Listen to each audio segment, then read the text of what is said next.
vam moram predati pozdrave in dobrodošli z gospoda dekana, profesora Tadreja Striguja, ki je v tujini in je zelo vesel, da je ta dogodek tu na naši fakulteti. Pozdravljam gospod tajnik, kurator razstave, gospod Kajko Podel in seveda vas, cenjene goste, naše profesorje, zelo sem vesela, da ste tukaj. Najbolj smo pa veseli naših študentov. Zato, ker ta dogodek je res namenjen prav tretji generaciji, nosi tudi naslov Prikrita dediščina tretje generacije.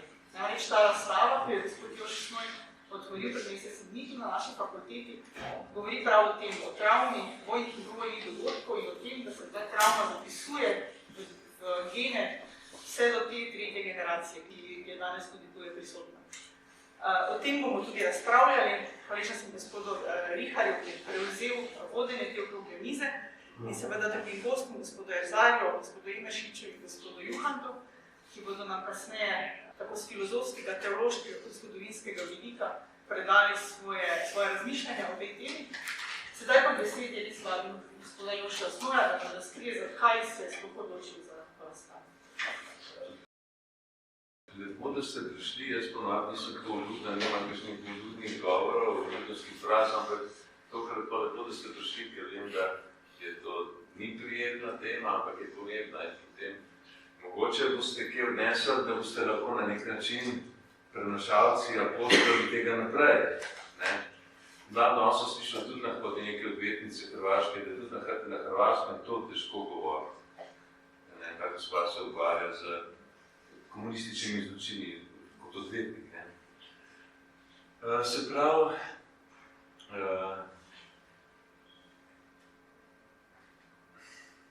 sprašujejo me velikrat, zakaj sem jaz to začel. Začel sem leta 13, to je res.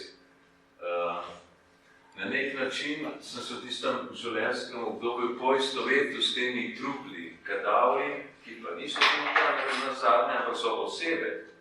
Ampak ne na nek ideološki način, za mene to ni bila nikoli ideologija, prepričanje, celo ne svetovni nazor, ampak čisto človeško, otipljivo,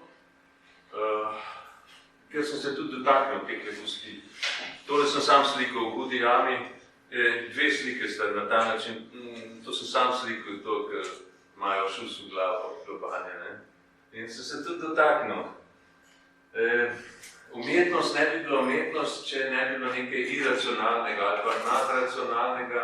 In to je nekako vam prišlo takrat, v nekem mojem obdobju, nekaj sem vedel, v vaših letih sem tudi nekaj vedel, v 80 letih, že v srednji šoli, sem videl na očetovem pisalni mizi kopije Slovencev iz vojne, kopije iz leta 42, in tam sem si jedin, to sem si zapomnil, poboji na Polževem, v vrtačah, ki so bile fotografije, črno-bele in reportaže, komunistične, tako seveda v tem takem slogu, tiste ideologije, ampak so da resnično.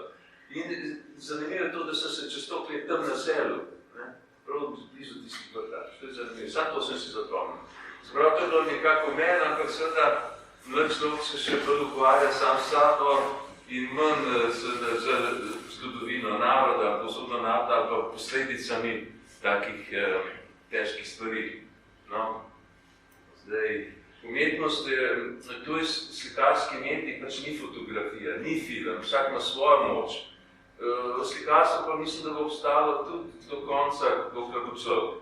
Zato, ker ima neko neposrednost, je drugače, tudi se nekako preoblikuje. To ni samo dokument, dokumentacija, ampak se nekako ta resničnost, stvarnost, celo materija se malo preoblikuje. Ima neko zmožnost, umetnost, da povzdigne na višjo raven.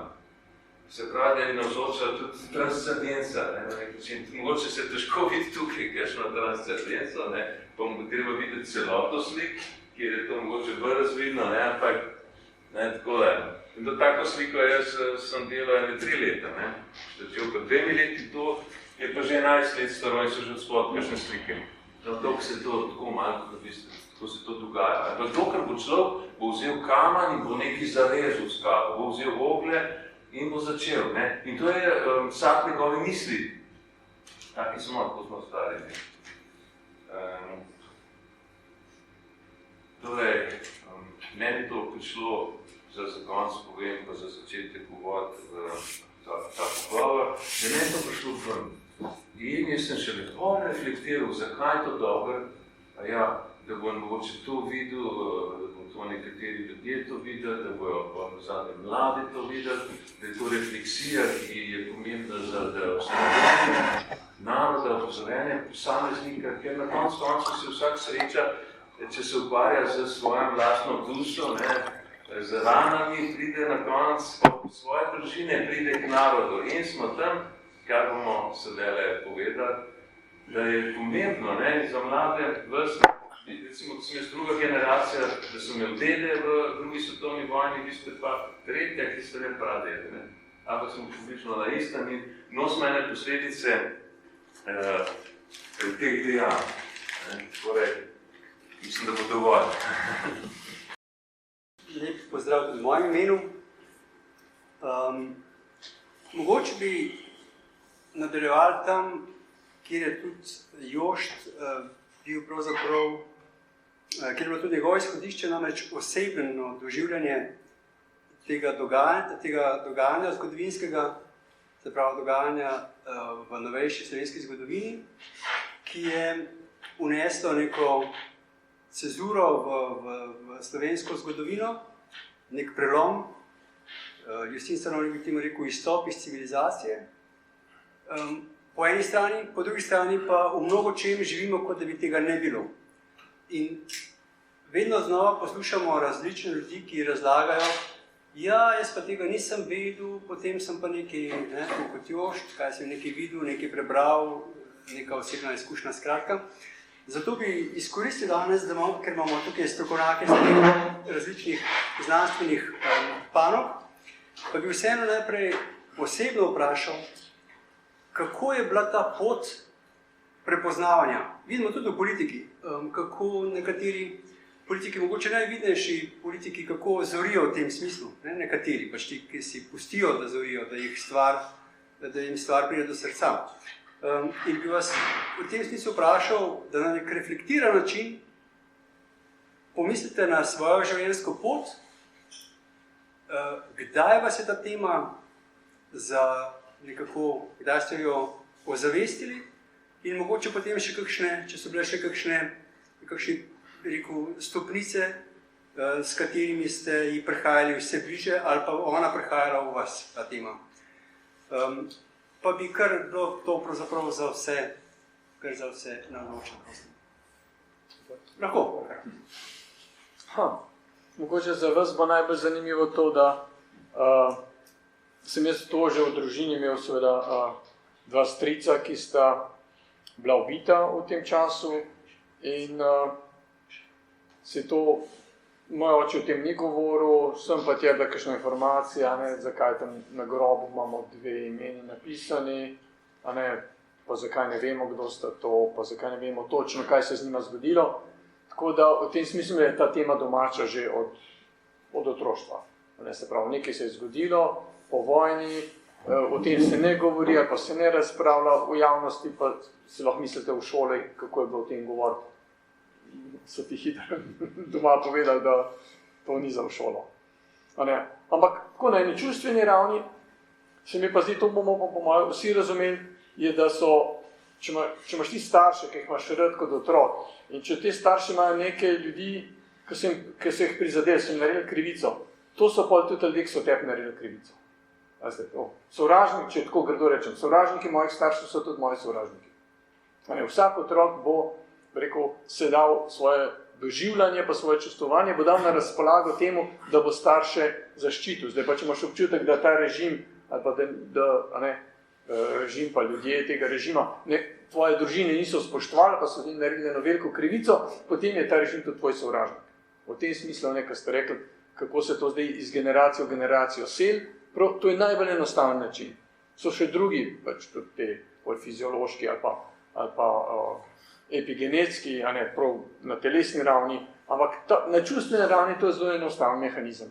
Če tvoji starši niso srečni, niso zadovoljni v eni družbi, boš ti kot otrok to družbo vzel za svojega nasprotnika. To so vsi to upeti noter. In seveda potem v odraščanju vidiš, da ne moreš tako živeti, ne moreš ti stalno imeti sovražnike tvojih staršev, tudi za svoje sovražnike, ker potem je tvoje življenje upeto v eno staro zgodbo. Ti sicer lahko še naprej sovražaš, ampak čakaj, koliko časa še? V drugo generacijo, tretjo generacijo, a pa moji otroci bodo tudi sovražili tisto, kar jaz sovražim, pa kar je moj oče sovražil, pa kar je moj dedek sovražil. V tem smislu se mi zdi, da je potem mi prineslo tudi to strokovno delo in v pogledu to, kje je treba potegniti črto. Kje se pa začne prihodnost, kje se pa začne nov dan, kjer lahko rečeš, v redu, vsi sovražniki mojega očeta so tudi moji sovražniki, ampak dosti boljše bi bilo, če bi oče z njimi računal. Pa jaz ne bi s to jezo po svetu hodil, ker včasih je ta jeza pa pretirana, včasih pa vseka ven tam, kar ne bi smela. A ne? Tako, v tem smislu je to eno tako soočenje s tem, da si s tem hkrati zaznamovan, da s tem hkrati seveda pripadaš družini, pomagaš očetu, pomagaš mami v tem, kako se znajti zdaj v tej družbi, ki ni naklonjena, ampak po drugi strani a ne, pa lahko to ostane pri tebi kot ena taka dediščina, ki ti pa narobe hodi. Mogoče to za začetek. Revolucija ima še eno posebnost, da še na en način deli, in to je to, da nekako velja za Ljubljansko pokrajino in zato radi Primorci, Korošci, Štajerci rečejo, to nas ne zadeva, to je vaš problem. Ne? Tukaj je še ena delitev Slovenije in zato se mi zdi posebej zanimivo tudi sodelovanje Jurija Emeršiča tukaj, ki prihaja pa pravzaprav s Ptuja. In me zanima, kako si ti trčil na to tematiko in pravzaprav predstavljaš enega močnejših zastopnikov, takih bi rekel, zaresnejših zastopnikov nekih jasnih stališč, kadar se izrekaš o teh stvarih. Ni ja malo zelo, ja pa malo pa ne, pa tako. Me zanima, no, kako je pa ostalo. Ja, torej, ko sem bil v osnovni šoli, še zdaj se živo spomnim tistih učnih ur o Titu, pa o teh raznih partizanskih pohodih. Od zmerom sem imel rad zgodovino in mi je bilo všeč vse to, zelo mi je bilo všeč, jaz sem bi rekel, znal te razne pohode, raznih divizij in tako naprej, sem se res rad učil.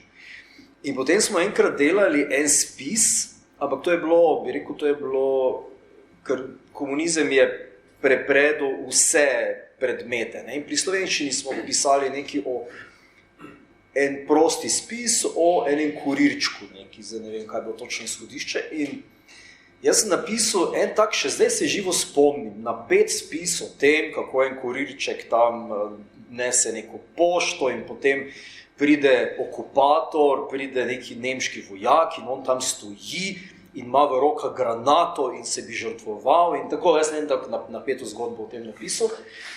In potem sem dobil seveda 5 pohvalo, ne vem, če ni bila celo v nekem glasilu takrat izdana.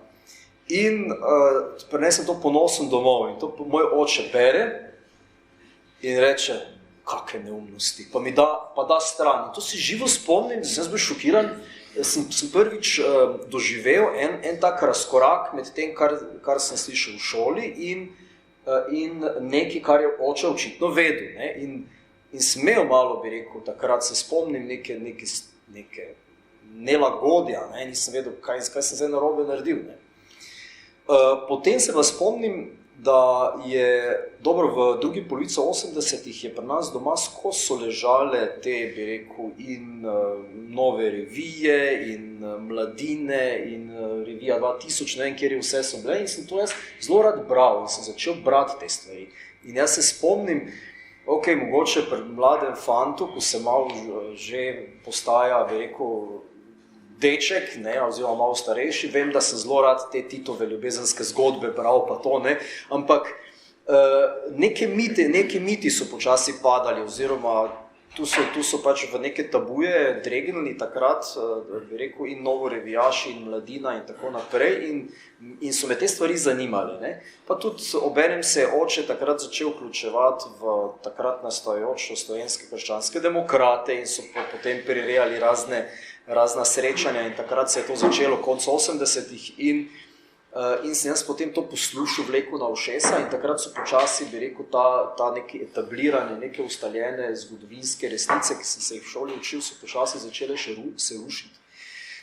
Mi je pa bilo zelo zanimivo, ko je kasneje moja mama, ki je, bi rekel, z očetom, ne vem, sta že bila poročena, to ne vem, moj oče je bil v stiku z Kocbekom, on je oboževal Kocbeka nekaj časa. Kasneje je, bi rekel, se je nekako uspel distancirati, ampak in Kocbek je govoril njemu o povojni pobojih. Zato je oče bil tudi strani Udbe spremljan, ker so pač Kocbeka spremljali vse njegove sopotnike.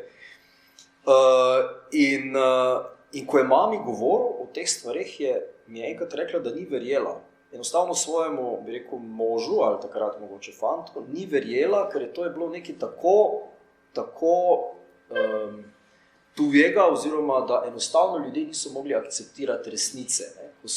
Ker smo živeli tako globoko zakoreninjeni v nekih lažeh, od šole do javnega življenja, ne? In je bilo zelo težko potem prebiti sploh Štajerska, ne? Ker vendarle ni, tako kot si rekel, ne? Je zgodba, bi rekel, nekoliko drugačna. In bi rekel, medvojna revolucija ne tako izrazita, ne, tako kot tukaj. Čeprav imamo, bi rekel, ravno tako so potem spremljali ta Šterntal in te povojne poboje, ki so se tam dogajali, in te zgodbe, ki so okrog bile ravno tako brutalne kot tukaj, ne, ampak samo izhodišče je mogoče vendarle drugačno. Tukaj smo na nek način tudi predstavniki treh generacij, čeprav mičkam skompresirani.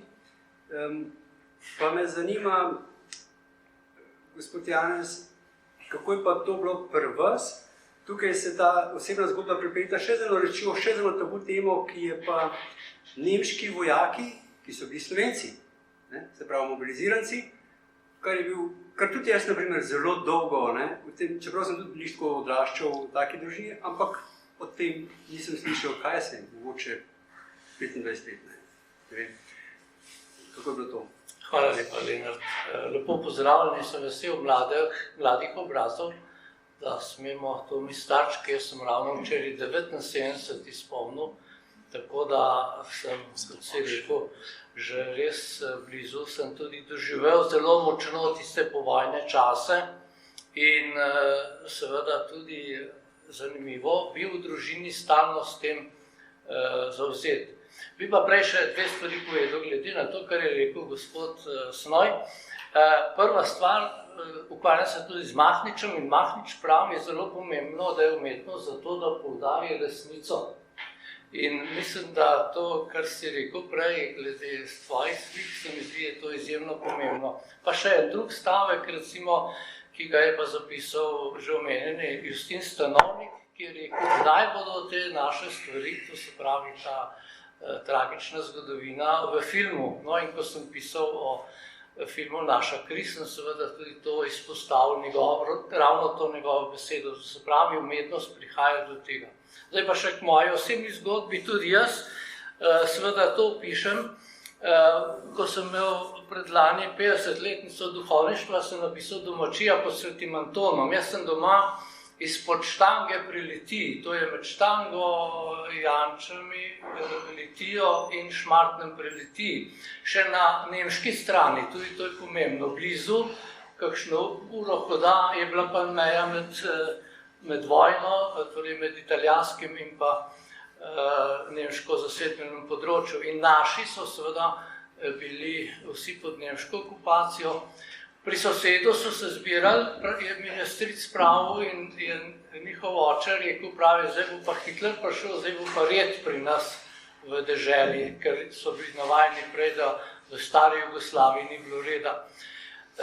Tako je to našo družino zaznamovalo, to se pravi družino moje mame, moj oče pa je bil vojak in ga je nemški ujetnik in je bil celo vojno v Hanovru in je tudi tam bil najprej leto pa pol v lagerju, potem pa delal na kmetih in se je potem priženil k nam. Naša družina pa je bila zelo tragično zaznamovana, 3 ljudje, bratje moje mame so bili v bistvu zaznamovani s tem. Prvi je šel na Gestapo v Litijo, je bil tam v službi, imel je nezakonskega otroka in je pač rekel, nekaj mora imeti v službo in je šel tja.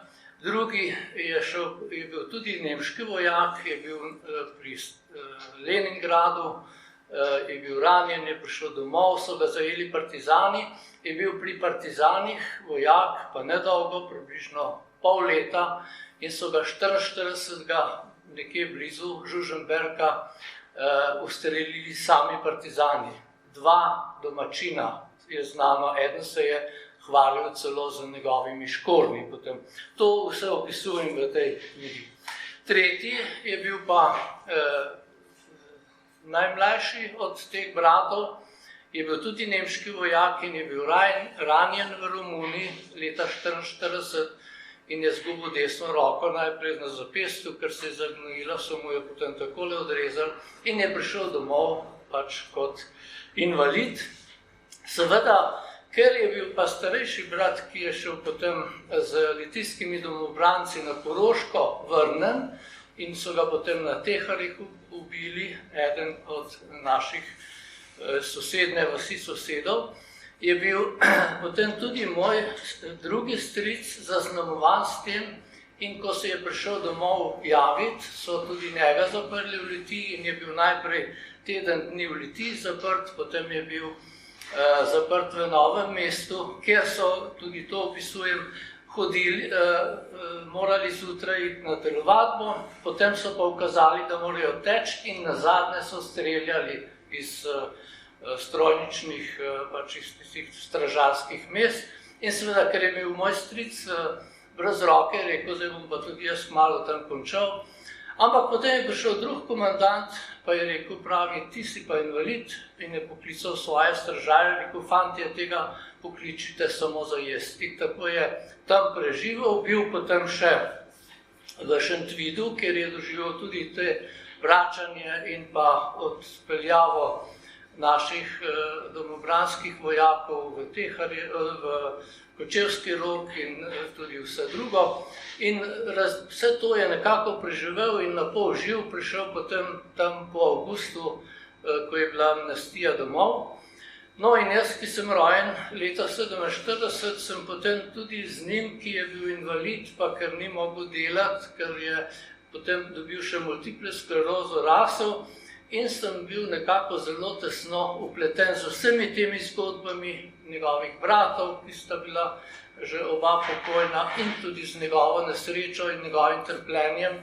Pa potem, ko je šel leta 1959 v Nemčijo, ko sem šel študirati v Innsbruck, in tako sem pravzaprav stalno živel s tem izzivom. Recimo, spomnim se, da je tudi pri nas so bili večkrat policijski pregledi, in enkrat so prišli policaji zasliševati mojo mamo pa tega strica in potem so šli tudi na podstrešje. Jaz sem pa na podstrešju videl knjige, tudi to je omenil Snoj, recimo tole Črne bukve. No, in sem jaz hodil to tja brat in tam sem tudi prvič videl to sliko Lamberta Ehrlicha kot majhen mulc še šolski. In zanimivo, da smo se o tem tudi doma pogovarjali. To je meni še danes nekako uganka, kako da smo se sam, pa tudi še 2 brata, ki sta bila takoj z mano, pogovarjali s stricem, z očetom, z mamo. Vem pa, da je oče enkrat rekel, to se pa dobro spomnim, pojdi ven pogledati, če kdo posluša.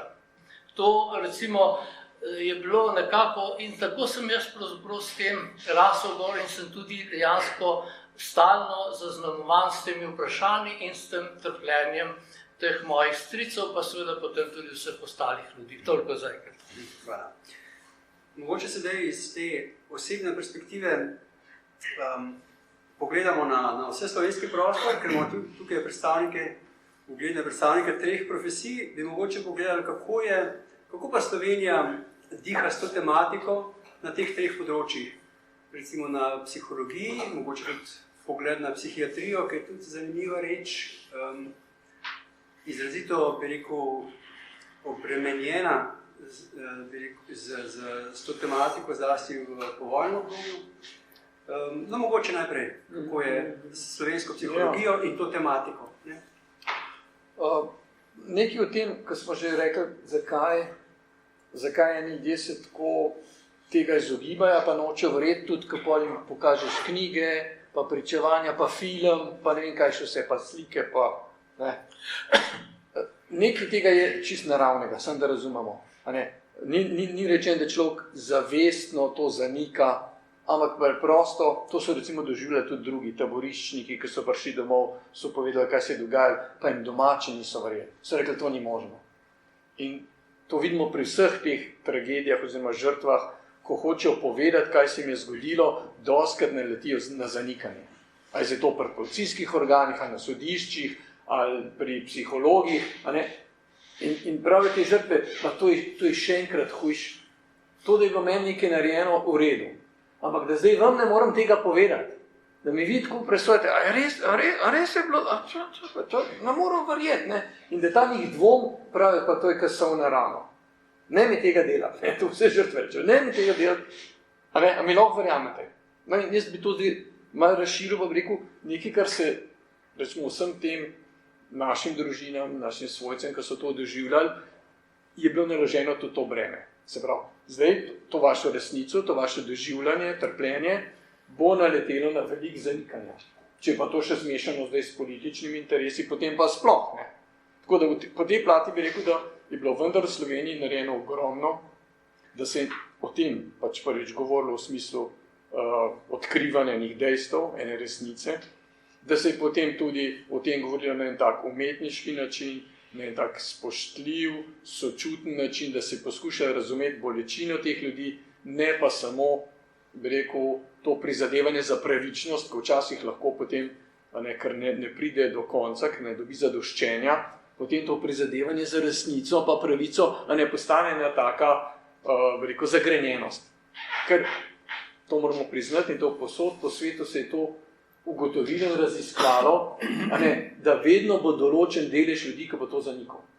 A je zdaj to holokaust, a je zdaj to rasizem v Ameriki, vedno bodo ljudje poskušali to obrniti tako, da bi ta travmatična vsebina ali bila minimalizirana, ali bila nekako razvodenjena, ali bi pripisali pol tem žrtvam tudi, ja pa se so neki mogli tudi oni k temu prispevati in tako naprej. Ker pač to je ena sposobnost, to psihologija ugotavlja, to, da ti nekomu rečeš, res se ti je to zgodilo, čutim to tvojo bolečino, to je ena sposobnost. To ni samoumevno. Večinoma rečemo tako, ja, pa zakaj ta ženska tam hodila po unitami? Je že nekaj mogla biti na tem. No, zdaj bi rekli, ja, pa kaj se ti je pa to groznega zgodilo?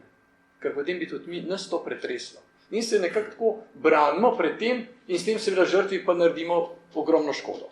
No, to sem to rekel, da bomo razumeli, da to, kar se dogaja pač pri nas, ni samo naša stvar, povsod ta resnica, a bi rekel, to trpljenje, ta travmatična plat zgodovinjenega naroda počas prihaja na dan, zato ker se mora javnost na to usposobiti, razumeti. Mora biti dosti sočutja v deželi ali pa v javnosti. In seveda tale čas ni naklonjen temu sočutju. Se vidimo, da se nove vojne dogajajo, nove krivice se tako rekoč vsako minuto dogajajo, in vsak bo rekel, ja, kdo bomo pa zdaj še te 100 let stare krivice popravili.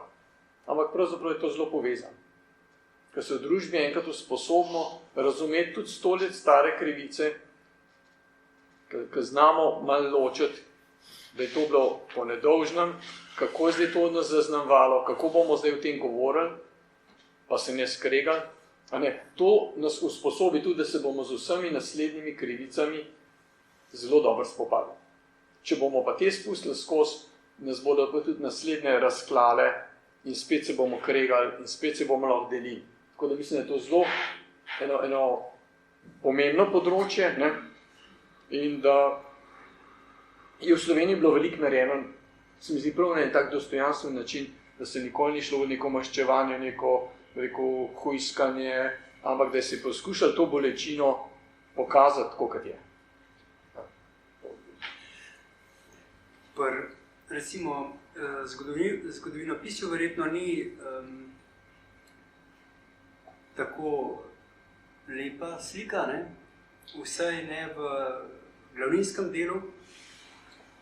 Pa prosim, če nam malo predstaviš, a je kakšen napredek sploh pri pri glavnem toku zgodovinopisja slovenskega, ali je še vedno vsa teža odkrivanja te zgodovine v bistvu na ramenih posameznikov? Torej, jaz mislim, da jaz sem presenečen, no, ko ste rekel, kako je, da je na tem psihološkem tako v redu, no, ker jaz poznam tiste psihiatre, ko so bili še za te udbovce, ne, ki so imeli krvave roke, pa so imeli prav svoje psihiatre, ki so jih tudi popisovali. En nemški priimek, se verjetno ga poznate, en psihiater je bil s takim nemškim priimkom, ko je prav bil specialist za te udbovce, so se hodili k njemu pač izpovedovati in on je to delal. Tako. In on je to zapisoval, ne, in tudi tem v resnici morilcem niso dovolili, da bi se, kot je v zločinu in kazni razkolnikov, ne, da bi se pokorili za svoj greh. Ne. In ni bilo dano. Da bi se sploh izrazili. Tako. Ni materija, ne, njihova težava ni smela biti izražena. Njim so rekli, vse je v redu, krasni ste, super ste naredili, tako, ne, v tem smislu. In na področju zgodovinopisja je pa situacija taka, da se v resnici ni sploh, torej komunisti so po drugi svetovni vojni celotno zgodovinopisje povsem sprevrgli tako, da je revolucija bila logični zaključek več tisočletne zgodovine, kot so jo oni prikazali. Vse so prikazali dialektično, od prazgodovine, se pravi s pojavom privatne lastnine so se začele same težave, potem se je začelo izkoriščanje človeka po človeku, ki je doseglo pa vrh v času industrijske revolucije, ko se bo delavski razred, ko bo prevzel proizvodna sredstva in z revolucijo prišel na oblast. Tako, bi rekel, tako zelo primitivno prikazan zgodovinski, malo hegelijansko prikazan zgodovinski potek. In na koncu pa kot korona vsega pač ta revolucionarni boj. In zanimivo je, da po letu 1990-1991 se v resnici ni spremenilo na začetku sploh nič. Jaz sem na gimnaziji, pa sem bil pri Salezijancih, ampak je še vedno bil uradno potrjen učbenik od, kaj je bila, Marija Kremenšek ali nekaj takega, kjer smo imeli še vedno zgodovinski potek od prazgodovine do socialistične revolucije, ki je podaljšana v neskončnost. Prav znak za neskončnost je bil, pomeni, nikoli se ne bo končalo, ne? In recimo vse te teme, s katerimi se gospod Juhant ukvarja, recimo Mahnič. Ne? Mahnič je bil predstavljen kot diabolo, ki je povzročil bratom, v resnici, vse to je spomenka, mislim, da tudi tako na nek način rekla, ne? Da je tam ta kal tega sovraštva nastala, ki je na koncu rezultirala v državljansko vojno. Ne? Tako da na nek način so komunisti tukaj zelo spretno peljali tudi zgodovinopisje in upravičili ta tako imenovani narodno-osvobodilni boj. In na tem področju, recimo zdaj ravno sem vzel, preden sem sem prišel, pa učbenik za 4. letnik, ki ga trenutno dijaki naj bi uporabljali. In v resnici je tako zelo inteligentno narejeno, ne? Ampak to je slabo namerno, ne? To dejansko oni ne govorijo resnice. Torej, druga svetovna vojna je o letu 1941-1942, o nasilju komunistov v letu 1941-1942 ne povejo nič. In posledično je pojav vaških straž in kasneje domobranstva res čudna zgodba. Ne? Ker če ti ne poveš, kaj je vzrok, potem je pojav vaških straž nekaj kolaborantskega. In to učijo otroke. Tako da v tem smislu je zgodovinopisje, oziroma ta, bi rekel, šolska zgodovina, jo še vedno pač pišejo pravi ljudje, ki so pač, to so režimski zgodovinari, jaz ne vem, kako bi to drugače rekel, bi rekel po domače, no? To komunistično revolucijo, to nam je zakuhala tolpa kriminalcev. In oni so vzpostavili nek red, nek sistem, ki se nam vleče v današnji čas. Pa lahko še tako lepo obračamo besede, ampak leta 90-91, prejšnji teden ravno sem Lojzetu Peterletu sem rekel, a pa niste videli, kako so močni? Kako so močni? Je rekel, ne, to so se tako potuhnili in oni so obdržali v resnici čisto vse strukture in ko je Edo Ravnikar sredi 90-ih napisal, skoval termin udbomafija, je to perfektni izraz. To je perfektni izraz. Oni so ostali v vseh porah, od izobraževanja do sindikatov, do zadnjih kapilar, so ostali, bi rekel, ideološko obremenjeni nosilci starega režima. In zato se pač na tem področju poskrbijo, da tam, kjer se deli denar, kjer se vzgaja otroke, kjer se dela neke programe, so pač pravi ljudje na pozicijah. Tako da jaz nimam nekega zelo pozitivnega zaključka. Kako je pa s filozofijo? Zdi se, da je malenkost sorodno z zgodovinopisem. Bila so neka imena, tudi nekatere imena, ki so se pokazala, recimo prelomu, pa so potem poniknila ali pa se premaknila na drugo stran, ali pa so pač umrla, Urbančič, Hribar in tako naprej. Kako je slovensko filozofijo, ki je vendar neka podstat, ki lahko, iz katere pravzaprav se črpa nek življenjski intelektualni humus nekega naroda? Če Mahniča upoštevamo sploh, ker on pravi, da filozofija, čeprav on v nekem smislu ni bil niti filozofski profesor, ampak je rekel, na filozofiji je vse, ne? In je res na filozofiji vse. To, kar sta govorila kolega, je seveda tudi še oni globinski del filozofije, ki je pa nekako tako rekoč pod kožo, kar je govoril kolega Erzar, pa potem seveda vsa zgodovinski okvir. Gre za to, da se dejansko vse postavi na ideološke temelje, ki obvladujejo stvarnost. V zvezi s tem, čisto konkretno, Ivan Urbančič mi je enkrat rekel, pravi, Tine Hribar je bil zadolžen, da očisti filozofsko fakulteto komunističnih filozofov, ampak ni tega naredil. Tako. Samo en tak stavek. Jaz mislim, da je prav, da odkrito govorimo o tem. Druga stvar, recimo, jaz bi to povezal tudi z našo ustanovo, teološko fakulteto, ki je seveda v tem oziru tudi, jaz sem bil takrat tako rekoč v najbolj zahtevnih spremembah, sicer je bila teološka fakulteta že v univerzi, ampak je tudi to bil dolg proces in zahteven, mnogi so bili proti, so rekli, kaj bo to, Fajmošter, vi znate samo pridigati, ne znate pa znanstveno delati in tako naprej, čeprav smo vsi ali pa večina doktorirali v tujini in imeli tudi ustrezne reference, kot veste. Ampak takšno je bilo vzdušje, ne? Ampak kljub temu se nam je posrečilo, ampak je bilo potem tudi težava, ko sem jaz 94. postal dekan, sem bil 5 let, najprej en mandat, potem pa, ko se je spremenila zakonodaja še 2krat pod 3.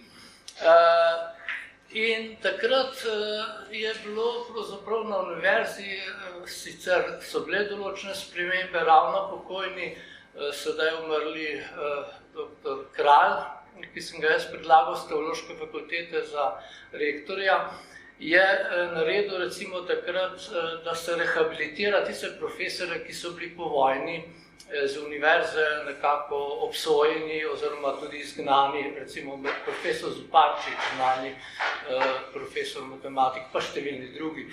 No in zanimivo, vse so bila narejena komisija, ki je vse to pripravila, dokazala, da pravzaprav ti profesori so bili seveda odlični univerzitetni znanstveniki, da so bili pošteni Slovenci, da so tudi delali tako, kot je pač univerzitetnemu okviru potrebno. Ampak pazite, ko smo pa glasovali v senatu o tem, nas je pa glasovalo za mogoče komaj 1/3, vsi ostali so bili proti. Čeprav bi človek rekel, ob spremembi bodo vendarle vsi profesori, pa ni bilo tako. In tako je bilo seveda tudi na drugih področjih.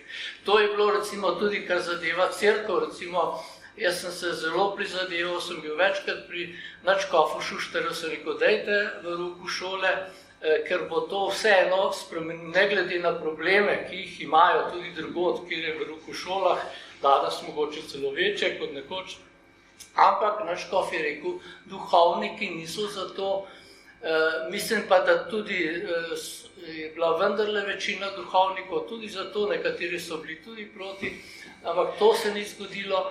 Potem recimo smo tudi glede teh zadev so bili številni kolegi, ki niso bili tako zagreti, da so o teh stvareh zelo zavzeto in dejansko govori. Jaz sem predaval, če se spomnite, tisti, ki ste zelo dosledno tudi o teh problemih. Seveda so pa ti problemi izjemno zahtevni in je na nek način tudi težava za vsakega izmed nas, da poskušamo nekako obrati lažjo pot.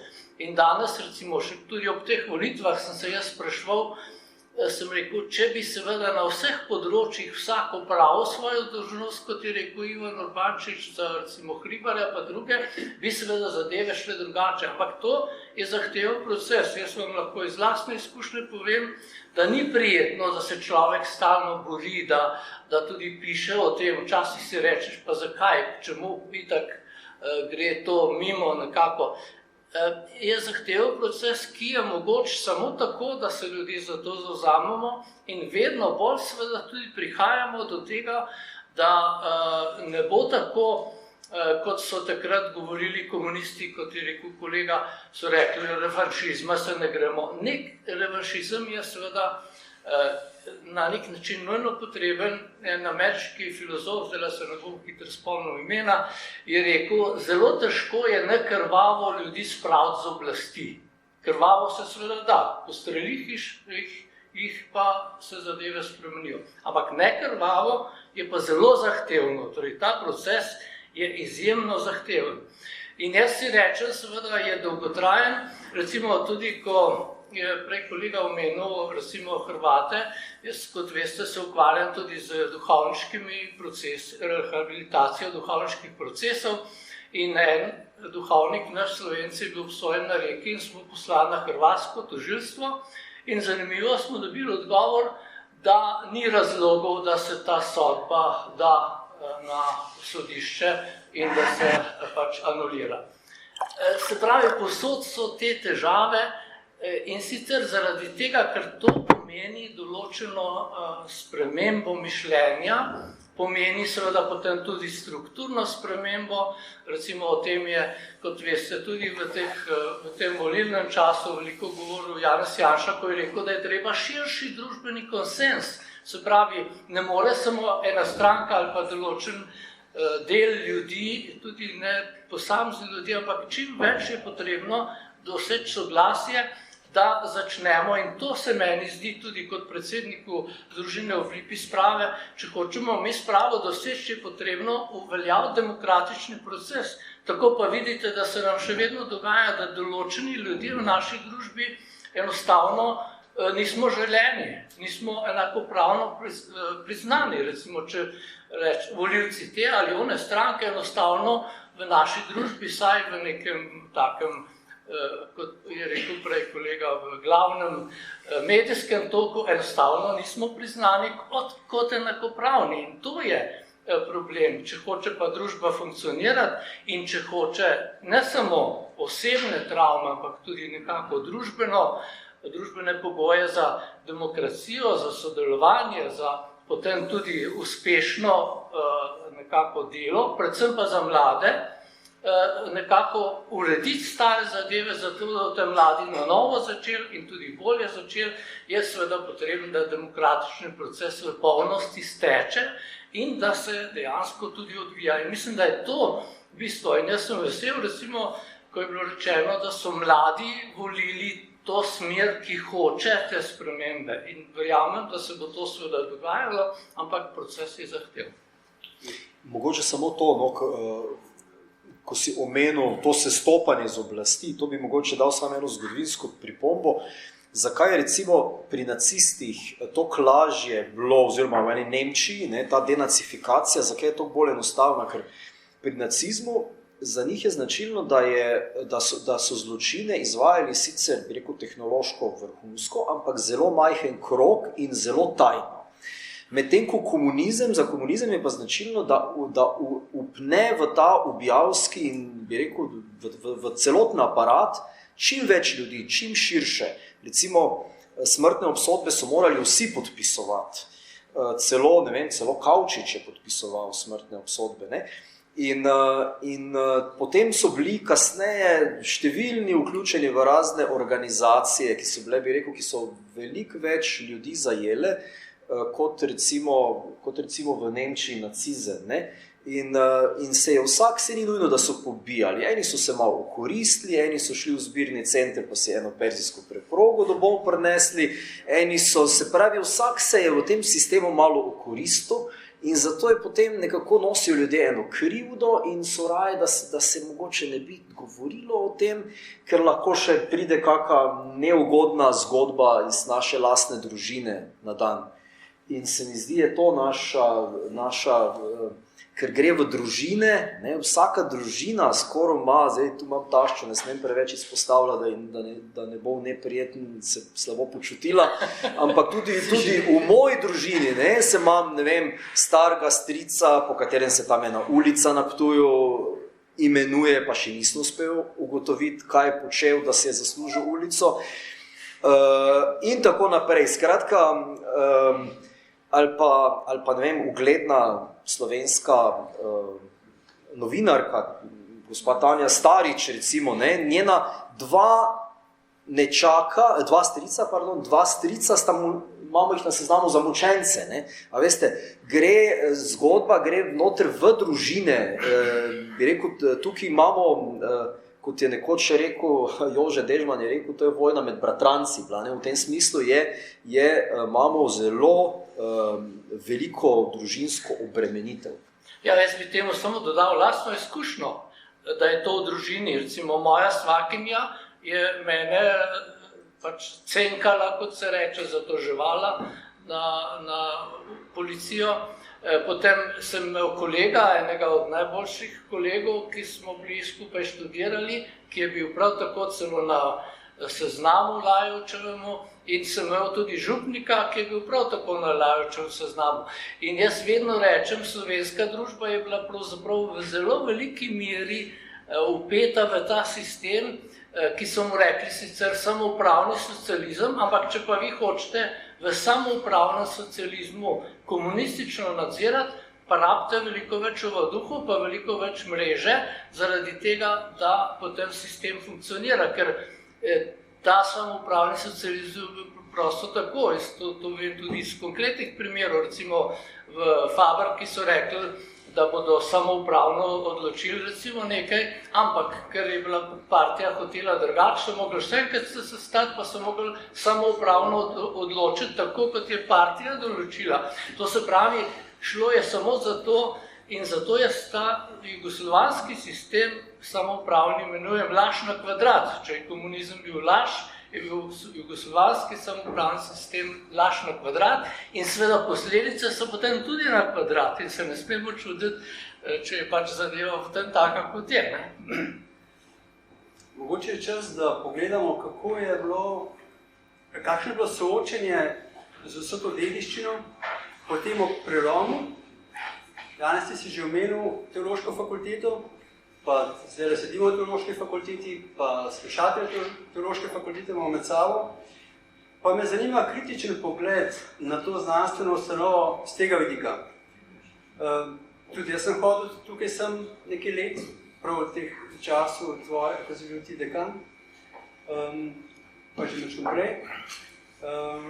In moram reči, da nimam najboljših izkušenj glede tega. Se pravi, jaz sem vesel marsičesa. Veliko kakovosti smo imeli priliko užiti, ampak z tega vidika mislim, da je bila edina izjema, so bila tvoja predavanja, ko si recimo tudi enkrat povabil Janeza Zdešarja, da je pričeval. Meni se takrat recimo neka reč odprla na novo, od takrat naprej. Prav vem, ne, da je bilo to en mini prelom v mojem življenju v doživljenju tega dela slovenske zgodovine. Sicer pa sem hodil na faks v zelo turbulentnih časih, takrat je padala Demosova vlada. Dogajalo se je potem so te Drnovškove, igrice, Pucko, vse te reči. Mi smo se učili družbeni nauk cerkve, ne vem kaj, vse smo se učili, zgodovino smo se učili. Jaz mislim, da jaz sem imel receptore ekstra našpičene na to temo. Ko sem bil v srednji šoli, nisem poslušal predavanj, sem bral Mladino. So me zanimale stvari. In tle me vse zanimalo. Jaz sem znance med temi, med akterji slovenske pomladi. Se mi zdi, da sem ta leta teološke fakultete prešel, ne da bi me oplazil kaj bistvenega, v tem smislu, da bi me opremila, kako spremljati dogajanje slovenske tranzicije. To bo namreč potem naše naslednje vprašanje, kakšna je korelacija med neuspelo tranzicijo in tudi neuspelo spravo. In med našo bi rekel, vsakršnim nazadovanjem. Ja, v okviru, ki nam je danes, recimo to je seveda zelo kompleksno vprašanje. Jaz sem včasih tudi bil bolj nekako tega mnenja, da je bilo to premalo. Zdaj, ko gledam nazaj, se mi zdi, da je bilo marsikaj tega narejeno, ne samo pri meni, ampak tudi pri drugih kolegih. Seveda je pa bilo zelo različno, ker vedeti moramo, recimo vsak profesor se ukvarja najprej svojo stroko, je potrebno, da to dela, potem recimo duhovniki smo še kakšne druge stvari počeli, recimo pastoralno in tako dalje. Je pa res, da sem se osebno vedno zavzemal, da bi o teh stvareh, to pa še danes mi ne uspe in to je po mojem tudi, imam za neuspeh mojega življenjskega, pa tudi duhovniškega, profesorskega dela sploh. Jaz sem že za časa tam v 90-ih letih spodbudil slovenske škofe, da bi naredili neko sistematično refleksijo, ki je smo kot cerkev v teh časih, v teh razmerah. Sem tudi pokrenil eno tako skupino 20 ljudi iz cele Slovenije, ker so bili različni pastoralisti, duhovniki, tudi nekatere pastoralne delavke in tako naprej. In smo nekako naredili pregled, kaj je stanje cerkve in kaj bi lahko naredili. Ampak, ko smo prišli do tega, poleg tega sem se jaz izredno zavedal tega, da smo imeli na fakulteti takrat po 100 slušateljev v letniku teologov, recimo, in se je meni zdelo škoda, da ta intelektualni potencial nekako tudi v cerkvi, če že v družbi nismo to uspeli, ne uveljavimo zato in številni mi še danes rečejo, da se jim zdi škoda, da nismo tega uspeli. Ampak, ko smo mi s to komisijo po letu 2 nas tudi dela, vsaj to je tudi zapisano, prišli do tega, da smo rekli, cerkev naj pove, koliko imamo denarja in potem tudi poskušamo iz tega narediti načrt, kako bomo te ljudi tudi vključili v cerkveno, pastoralno, dušno-pastirsko in vse drugo delovanje. Je bilo pa potem odgovor škofovske konference, da pač nismo še vsega dobili nazaj. In s tem se je zadeva zaključila in ta zadeva je potem obtičala. Ampak jaz to še stalno, tudi javno sem o tem že zapisal, pogrešam, da se v cerkvi škofje, nekako v tem sinodalnem smislu, pa ne samo to, kako bomo nekako idejno, duhovno, ampak tudi kako bomo sociološko v teh razmerah, v katerih smo funkcionirali. Recimo tudi take stvari, da se bomo pogovarjali, kako naj cerkev recimo se odziva na volitve ali pa na druge stvari. Vesel sem, da se je cerkev recimo posebno, kar zadeva evtanazijo, takrat v množično in tudi strani vodstva aktivno udeležila. Jaz mislim, da se pa o tem moramo pogovarjati, ker pogovor potem da tudi nekako temperaturo, kaj smo, kje smo, kako razmišljamo in kaj je treba. Tega pa nekako še vedno pogrešam v naši cerkvi. Zdaj še pod vprašanje ob tem, ker si omenil, ti si omenil Spomenko Hribara, v zvezi z Mahničem, ampak mi vemo, da imamo teološkega profesorja v Rimu, oziroma smo ga imeli, ki je iz tega naredil tudi on, v tem smislu doktorat. In jaz sem ga poslušal še v duhovniški družbi, ko je o tem zelo vehementno govoril, kako je kako je Mahnič kriv razdora slovenskega. A ne? In zanimivo, v naslednjem tednu, ko smo se razšli, je prišla notica v družini, da ga Hrvaška predlaga za beatifikacijo, naprimer. Ne? Tudi tukaj, ki si prej Hrvaško omenil, so vendar v nekaterih stvarih naprej. Ja. Torej, jaz sem kot študent tu na teološki, jaz sem sicer bil dvopredmetni, tako da nisem imel, bi rekel, celega nabora predmetov, ampak se pa živo spomnim, ko sem prišel na prva predavanja, enkrat ne vem, kaj je bila tema, da smo prišli na komunizem, sem uporabil izraz komunisti. In me je profesor z teološke fakultete, pa naj ostane anonimen, ga bom imenoval dobri profesor, me je ustavil in je rekel, ne, gospod Emeršič, o komunizmu pa zdaj ne moramo več govoriti. To lahko govorite o liberalci, komunistov ni več. Tako v tem smislu mi je dal vedeti, da komunistov ni več.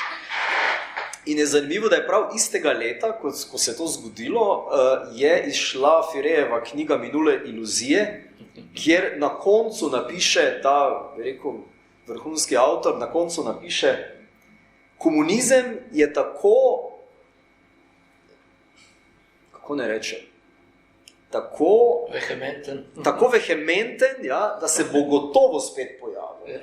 Ne v taki obliki, kot smo ga bili vajeni, ampak gotovo bo spet prišel nazaj. Tako da je na nek način postavil potem na, bi rekel, v zmoto tega dobrega profesorja. In na teološki fakulteti moram reči, da torej tvoje predavanja, čeprav sem prvi izpit tudi padel pri tebi, no, so bila zelo bogata, pa še kaka, ampak kar se pa tiče, bi rekel, te naše polpretekle zgodovine, pa vsaj dvopredmetni nismo dobili nič. S tem, da se mi zdi, da je tu ta, bi rekel, to zdaj, ko delamo mučence slovenske, ko pripravljamo ta zgodovinska komisija, vidim, koliko je to enega bogatega naboja, duhovnega, tudi za duhovnike, ki bi to mogli vsi vedeti, koliko mučencev z njihovih vrst je bilo junakov tukaj, ne? In se mi zdi, da bi duhovniki bili tudi malo bolj možati mnogi, če bi poznali te zgodbe. Ne? Jaz bi sam še en stavek rekel glede teh komunistov. Brdjajev je zapisal, da bodo potomci še veliko hujši in da bo z njimi še veliko večji problem. Res je, da ne gre za komunizem, ampak gre bolj predvsem, kar je seveda tudi komunistom šlo, za oblast pa za denar, ampak ti so pa še hujši. Brdjajev je to zapisal. In Berdjajev, pa ne vem, Bulgakov, pa ne vem, vse, oni so povedali iskreno, so rekli, v jedru komunizma je hudič. Ne? In to se mi zdi, da nihče, tu se vsi nekako se bojimo tega, to neposredno povedati, da tu gre v osnovi za satanizem. Ja. Jaz bi odkole pogledal, tole ne bo držalo, da v Nemčiji so samo pobijali ozki sloji. V Nemčiji so imeli nacizem od leta 1933, je bil izvoljen Hitler na volitvah. To je preželo vse pore nemške družbe in Nemčija ni imela samo teh težav, ko so jih na Nürnbergskem procesu pač tok obsodili. To je bilo na lokalni ravni, je ostala struktura iz časov nacizma. To ni prišlo zdaj 45. do velikega preobrata. Tako je bila kontaminirana družba, tako kot naša.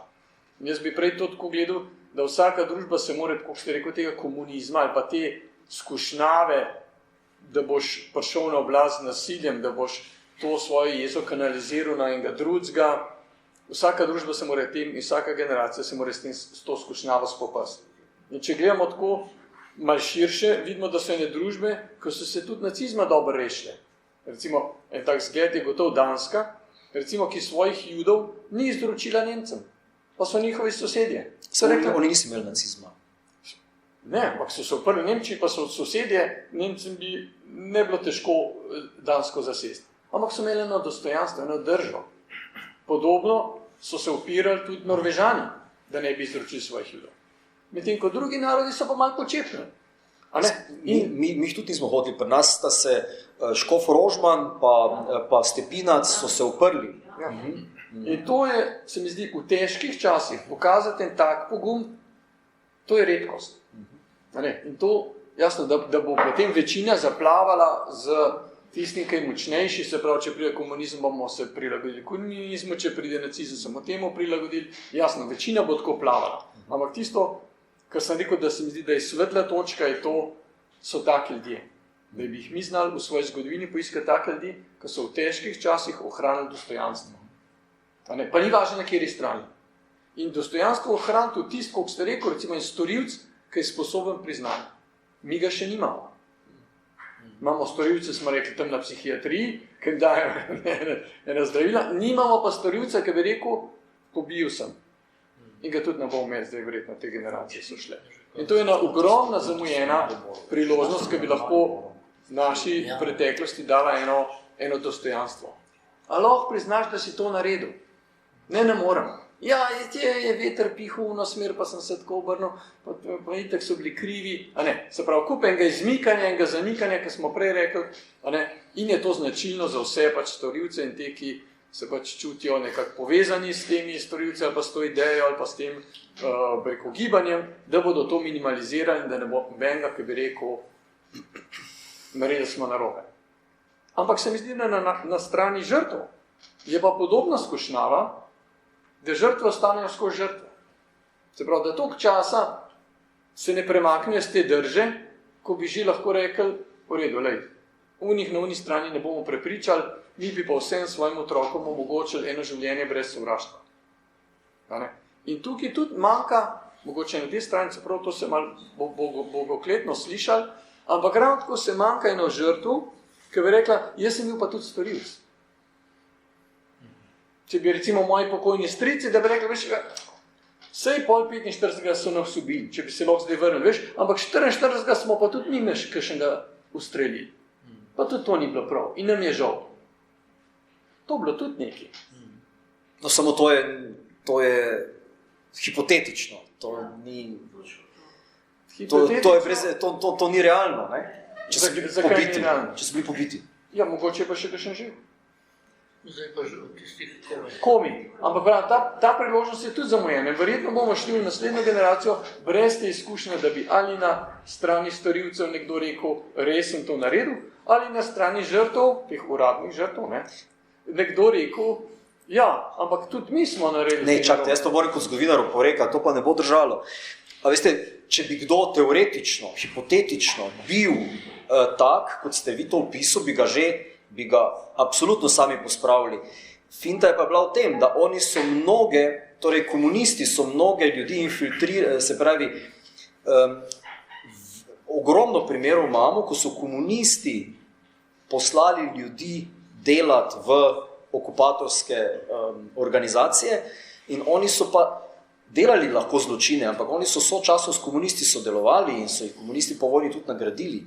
Pomeni, da bi pa bil tu nek primer, kjer je nekdo, kot ste vi rekel, zagrešil pa tudi vojna je drugače kot povojne stvari, ne? To je tudi, mislim, da ni takega primera. Je. To sploh ni važno, okoliščine sploh niso važne.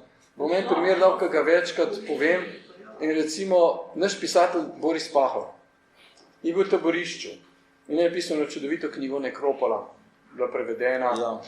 In kaj tam piše noter? On je bil žrtev, taboriščnik, tako tretje domobranci ga zaprejo, ga izročijo Gestapo ga pošlje v taborišče, ampak on tam piše nekaj v tej knjigi, čist nekaj drugega. On piše o svoji krivdi, on kot žrtev piše o svoji krivdi in prav, nisem prav naredil, dragi, on se tam izpoveduje tem umrlim, ljudem, ko ponovno obišče taborišče in prav, dragi moji prijatelji, jaz se počutim tako krivga, zakaj? Jaz sem bil bolničar in mi smo vedeli, kdo bo naslednji dan umrl. Na njegov kruh smo pojedli že zvečer. Čist zelo človeška zgodba, ni zaradi tega on nič manj žrtev, ni za on tega nič manj heroj, ampak je lahko nekaj povedal zelo človeškega. In to je tisto, kar nas osvobaja tega, bi rekel, te ujetosti v to, da čakamo, da se bodo storilci skesali, ki se ne bodo, in mi smo ves čas v te čakalnici in ne moramo več. Ja, ta problem je seveda najprej osebni problem. Jaz se strinjam s tem, da je osebni problem vsakega izmed nas. In vsak izmed nas, najbolj, če pogledate vsak svojo zgodbo, življenjsko, ima težave, da naj bi odpustil očetu, mami, temu, onemu, tretjemu, ki ga je kot otroka zaznamoval in tako naprej. Ampak pri nas gre še za veliko globlji problem. Seveda se ta problem potem širi tudi v družbo, če nas je več takih, ki smo tako ali drugače, in večina nas je takih, da smo pač iz te družine tako zaznamovani, se potem to širi tudi v družbeni prostor in seveda to poširilo. Problem je pa, da je to sistemski problem in kar zadeva našo družbo, je za moje pojme ključni problem, zato jaz tako poudarjam, sprava med nami je vprašanje demokracije, je vprašanje družbene pravičnosti, kjer bomo družbeno funkcionirali in ne glede na to, da se danes to po svetu vse posod telovadi, da je politika, kot je naš premier rekel, je treba lagati. Seveda je treba, če hočeš, da uspeš za vsako ceno, ampak so neka temeljna pravila in so tudi demokratični standardi. Če je recimo v družbi popolnoma odsotnost spoštovanja ustave, zakonov in tako naprej, kot se je v marsičem dogajalo v tej politiki teh 4 let, potem je seveda zelo težko doseči, da se bodo stvari spremenile. In je seveda tudi ta proces, ki ga ti hočeš pri posameznikih, ker je treba to delati v družinah, ker je to treba v šolah. Danes še posebno v šolah, vrtcih, kjer imate pa že tudi vse mehanizme napačno postavljene in ljudem onemogoča, da bi se soočali s travmami, ampak se travme sproti ustvarjajo v teh pedagoških in vseh drugih procesih, s tem, da se laže o zgodovini, da se laže v književnosti, da se ustvarja tudi razredne sovražnike s tem, da se pač normalne človeške, tudi spolne zadeve postavi na glavo. To so pa že kar zelo hudi antropološki posegi, ki tako rekoč nam jemljajo tla izpod nogam za bodočnost našega skupnega življenja. Zato jaz se strinjam vse to, ampak to so zelo individualni problemi, ki seveda tudi pripomorejo, ampak če pa nimate vi sistemskih zadev pošlihtanih, kako naj se te zadeve v pravnem sistemu, v vzgojnem sistemu, vzgojno-izobraževalnem sistemu, v politiki, gospodarstvu in tako naprej demokratično peljejo, je seveda zelo težko. In mislim, da je tu prva naloga. Država mora te stvari v teh procesih speljati, zato da bodo potem tudi ti procesi šli. Jaz lahko naredim karkoli, jaz tebi lahko odpustim ali pa ti meni, ampak ne mora po družbi funkcionirati, če so stvari postavljene na glavo funkcionalno. Ja, samo je en model tega, en vzor je postavljen. Ja. Ne to. Dostojanstvo ti ne more storilcu vzeti. Sam si ga vzameš. Oziroma si ga sam ohraniš s tako držo. Ne? In to ti država ne bo, po mojem, ne more kaj dosti pomagati. Samo država jemlje dostojanstvo tem ljudem. Kaj je to kljub temu situaciji lahko rekli novi generaciji, da bi se živeli kot svobodni ljudje, usvojeni in z dostojanstvom, kljub tej situaciji državni in družinski in vse te kolaboracije. Ja, samo da imaš dobro imeti en vzor, da vidiš, da je nekdo to zmogel. Zato sem dal Pahorja za primer, ker lahko vsi preberemo to in čute, saj kako Oni so žrtev domobrancev, Ja. so prišli ga iskat, Ja. ampak je kljub temu nagovoril Kocbeka, da je prvi spregovoril leta 75 o tem v intervjuju. Ne? To je presegel to, lahko bi imel zamero, ampak on je to presegel. No, on je rabil skoraj 110 let, da je vse uravnotežil ta svoj pogled na totalitarizme. Ne? Ja. Vse, ne? Kljub vsemu je mu kar težave s tem. Ne? Je mu pač srečo, da je tukaj sajta živel in se modril.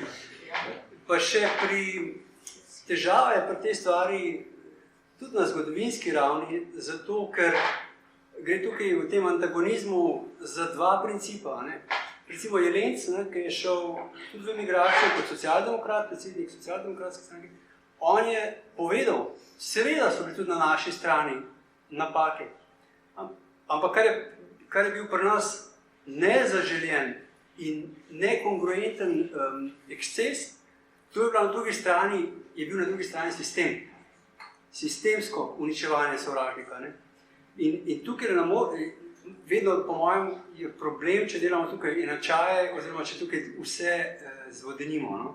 To se strinjam, tu ne more iti v vse gliharstvo. Prosti, meni je rekel enkrat Anton Drobnič, je rekel, da je imel enega dobrega prijatelja komunista. In ta komunist mu enkrat je rekel, Tone, a veš, zakaj ste vi izgubili vojno? Je rekel, zakaj? Pravi, zaradi tega, ker pravi, vi ste šli k župniku k spovedi, preden ste na koga šli streljati, pa ste imeli moralne zadržke. Pravi, mi so bili nagrajeni za to.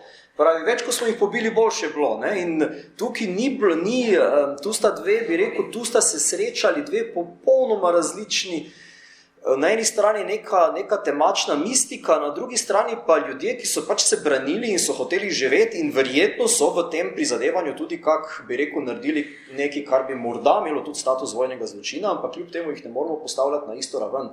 To je popolnoma druga stvar. Jošt, bi mogoče še ti povedal, kakšno imaš pa ti izkušnjo s teološke fakultete, koliko ti je pomagala, se ti zdi, pri tvoji poti umetniški, pa mogoče potem s tem gremo še na ta krog vprašanj, kako umetnost lahko zdravi. No, zame je bil takrat čas, ko sem se umaknil od sveta. Jaz sem se še vrnil kasneje. To je bil moj umik in jaz se zato z družbenimi vprašanji potem že nisem ukvarjal. Jaz sem se takrat tako poglabljal in to in ne. Zato te težko rečem, kam je dala takrat fakulteta. Ne vem. Kako gledaš na to, recimo tudi na druge umetnostne zvrsti? A samo vprašanje, ampak jaz imam pa vtis, recimo tudi tebe, to se spomnim še malo, recimo, da pa vendarle najbrž si ravno zaradi tega na teološko fakulteto prišel, ker si hotel nek duhovni svet, si odpredni nov svet. Ja, meni se je to takrat odprl na koncu akademije, študija slikarstva, tako duhovni svet, doživljanje Boga in pol. Sem hotel še umetnost, ki sem bil popolnoma navezan na umetnost, sem hotel dati na neko drugo mesto, to je bila moja napaka. Pač ne moreš, če si popolnoma umetnik slikar, ne moreš dati to na drugo mesto. Ampak jaz sem se hotel prečistiti, kakor da je umetnost moj malik, na nek način, če rečemo biblično. Rekli so, da sem bil v redu v filozofiji, so rekli Stres, pa Jamnik sta rekli, da sem bil v redu v filozofiji. Ne vem, zdaj sem doma zašel, kaj si že? V redu, ja. Mogoče... Zdaj sem doma že mažen nezbran. Ja, se bo mogoče brez s teljem pol končal, čeprav imamo še veliko vprašanj. Moja takole pot je bila, pa še bil to nek beg od sveta, da sem se pol, ravno s to temo sem se vrnil nazaj v svet in se bolj dotaknil tega zla. Najbolj sem rabil tak odmik, da lahko tudi to naredim. Ampak to je spontano, ne idejno. Da je rekel, zdaj sem pa jaz tole videl, zdaj moram pa to narediti, to bi bil nek koncept. Jaz sem to pa pravim spontano. Smo pa zgodovinari zelo hvaležni umetnikom, zato ker odpirajo ene čisto nova vrata. Jaz sem to opazoval pri Dragu Jančarju, to noč sem jo videl. On je tukaj, pa smo se zgodovinari že matrali okrog teh zakoncev, Hribar pa vse sorte, ampak kaj on naredil s to knjigo, to je fenomen. S tem, da on sploh ni še tam bil, sploh ne vem, če je kdaj obiskal ta grad, Strmol. On je to delal tako, on je par podatkov imel, ostalo si je pa zmislil.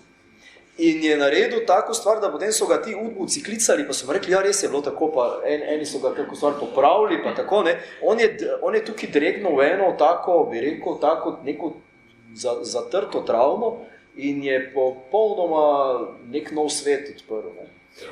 Umetnost ima to moč,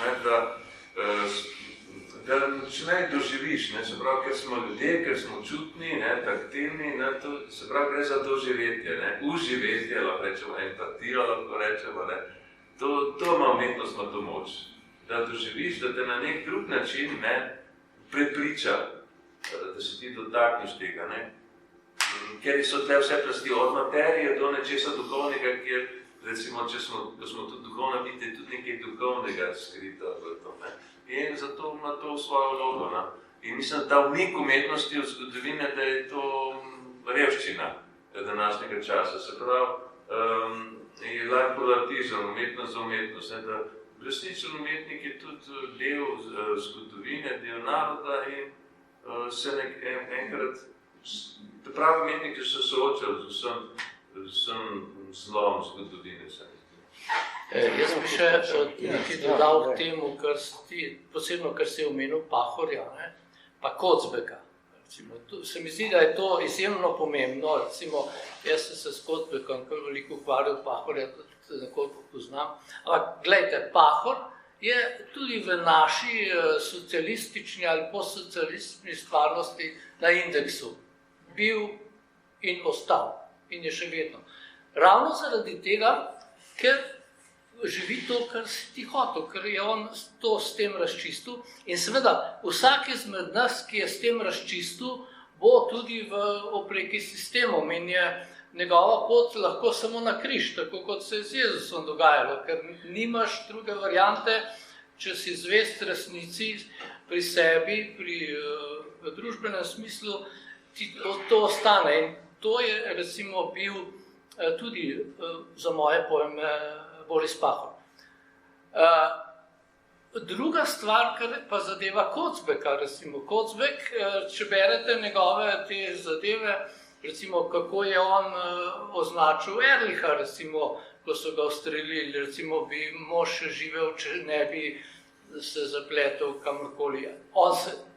Ehrlich se nikamor zapletel, on je rekel, da slovenski narod ne bo preživel, če bodo teroristi nad njim zagospodovali.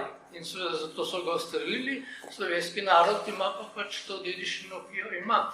Ampak Kocbek je bil na tej strani tudi nekoliko iz te všečnosti, ker je pač hotel oblast, ampak doletela ga je pa ista usoda, ker pač komunisti ne dajo nikomor do oblasti, ki ne trobi v njihov rok, on jim je pa potem začel spraševati vest po vojni in ga je doletelo tudi to in je zelo težko živel do konca svojega življenja. Ne samo zato, da je bil recimo nekako odstranjen, sicer Blažič pravi med drugim, recimo, da je čist dobro živel, imel svojo hišo, čeprav je bil nadzorovan in tako naprej, ampak v primerjavi pravi z ostalimi smrtniki takratnega časa je pač imel dobro stanovanje, je imel tudi posebno dostop do trgovin in tako naprej, kot so vsi tisti, ki so pač bili revolucionarji. Ampak sistem ga je odpisal in potem je bistvo vsega tega in to, ali je bilo to takrat, ko je šlo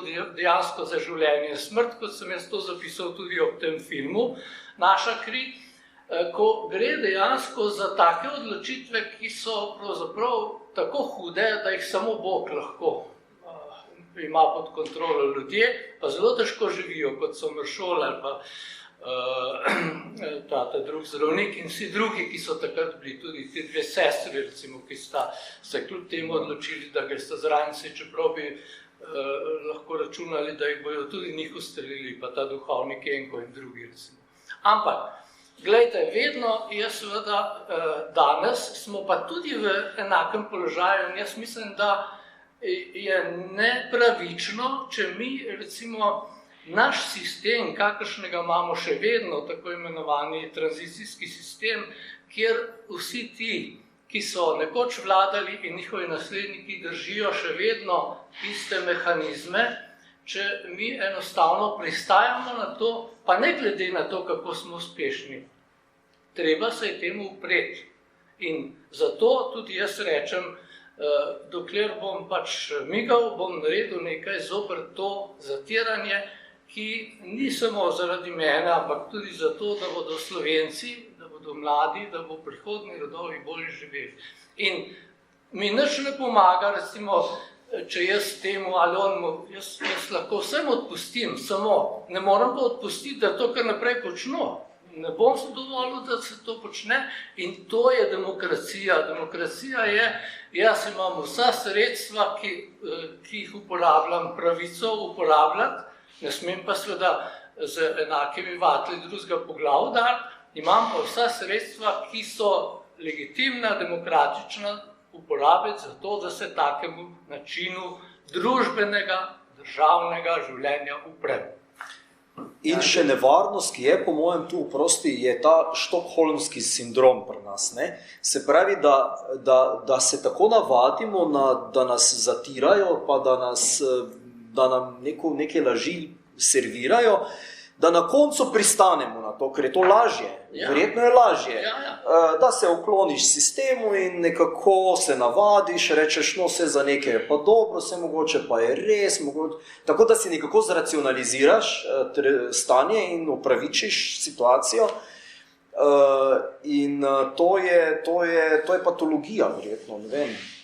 In jaz mislim, da je recimo pri teh volitvah, če hočete še en konkreten primer, recimo ta trojček, ki se je Nova Slovenija, Ljudska stranka in oni obrtniki, oziroma Fokus, da je tipičen primer tega, kako je to treba delati. Treba se združiti in postaviti alternative. To je družbeni proces. Gospod. Ja, jaz sem večkrat vrnil na tole. Se vem, da je to zdaj težko slišati, a ne? Ampak v moralnih stvarih je vse gliharstvo. Čisto vse, kdo je naredil zločin. Čisto vse. A ga je naredil ta barve, one barve, a ga je naredil v gazi, a ga je naredil pol zaradi tega, ker ste vi naredili in teda. Vse ni važno, kako si bo glava to razložila. Srce ve, ali bil to v samoobrambi, ali si šel korak čez. Če si šel korak čez, je zločin.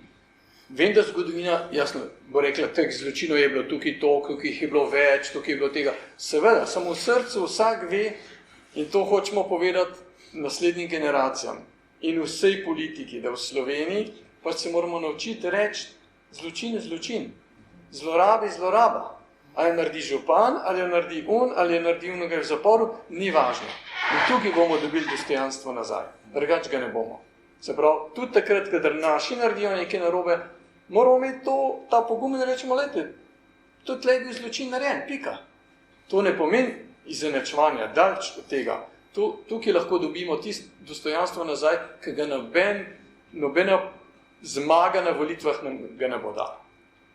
Mogoče še za sklepeno misel o moči umetnosti? Ja, jaz to občudujem, da tudi mislim, da cel svet, kakor gledam tele filme, včasih sem en norveški film, ne vem, če ste gledali številka 24 na Netflixu, o nekem pripadniku teh odporniškega gibanja, ki je ustrelil svojega prijatelja in potem seveda, čez to pa doklet sreča njegovo vnukinjo, tega pokojnega, ne. Se pravi, da niso stvari črno-bele, da umetnost lahko to pokaže, ne, z raznih vidikov, ali trpljenje, ali to minimaliziranje, potuhnjenost, ali pa to, kako so ljudje obdržali dostojanstvo, kako so taki mehni, drobni ljudje, ali so koga skrili, tam v Franciji imamo cele zgodbe, ko so te judovske otroke vzele francoske družine, tvegale, da bodo tudi same zaprte, da bodo vse pobili, ampak so ohranili te otroke pri sebi, so jih skrili. To se mi zdi, da je ena huda krivica, da smo iz druge svetovne vojne te črno-bele zgodbice, ki ste vi rekel, Sutjeska, pa Neretva, pa to smo se vsi učili, noben nam ni povedal, to je brez veze. To je čisto slepilo, poslušajte, kaj ljudje govorijo, njihove pristne zgodbe, umetniške zgodbe, tam se vam bo odprl pogled v to, kaj je vojna, kakšno strahoto naredi in koliko veliko poguma spravi na eni strani iz ljudi in seveda koliko veliko sovraštva in zla spravi na drugi strani. Juri, imaš tudi kakšno misel o umetnosti, pa mogoče še kako je med mladino? Kakšen vtis je dejansko, ko gledaš tretjo generacijo, koliko se jih te stvari dotikajo, kaj so vstopne točke, ki razumejo stvari? Ja, najboljša vstopna točka je to, kar ste vi, gospod Erzar, rekel, je, da je to neka domača zgodba, družinska zgodba. Ko imajo recimo doma neko, ko jaz eno stvar povem, pa zastrižejo, rečejo, a ja, se to nam je pa, to pa so doma govorili, ne? Pomeni, da poveže neko domačo zgodbo z tem, kar sliši. To je, se mi zdi, največ vredno, pa to, kar je gospod Stoj rekel, umetnost je pa tista, se mi zdi, ki nagovori vse čute, ne? Tako baročno. Ravno danes sem dijakom... Slike imajo da pretrese, da se to najboljše. Ene pa malo da povzdignejo, malo transcendenco. Ja, ker pač pouk nekako zgodovine nagovarja bolj razum, ne? Tukaj se mi zdi pa slika, pa taka recimo filmska zgodba, recimo mi smo šli, cela šola smo šli gledati, smo dijake peljali gledati Našo kri, je recimo bilo čisto drugače potem govoriti o teh stvareh po ogledu filma ali pa že pred, ne, ko sem malo povedal, zakaj je pač okvir zgodovinski in je bilo potem čisto drugače, no. So bili krtegane, ni samo na razumni, ampak je tako, kot ste rekel, tudi srce je nagovorjeno. Nastave še v zvezi s Kocbekom umetnost. Recimo, Kocbek je pravzaprav izstopil iz tega sveta, še posebej takrat, ko je začel pisati te novele po vojni, recimo. In vedno bolj je izstopil iz tega, dokler ni, kot pravi Igor Omerza, tudi sam prišel do tega, da je rekel, umor ni nikoli dovoljen. Čeprav je prej, recimo, med vojno zagovarjal tako naprej, umor drugega človeka za nobeno ceno ne sme biti sredstvo, da pač pridemo na oblast.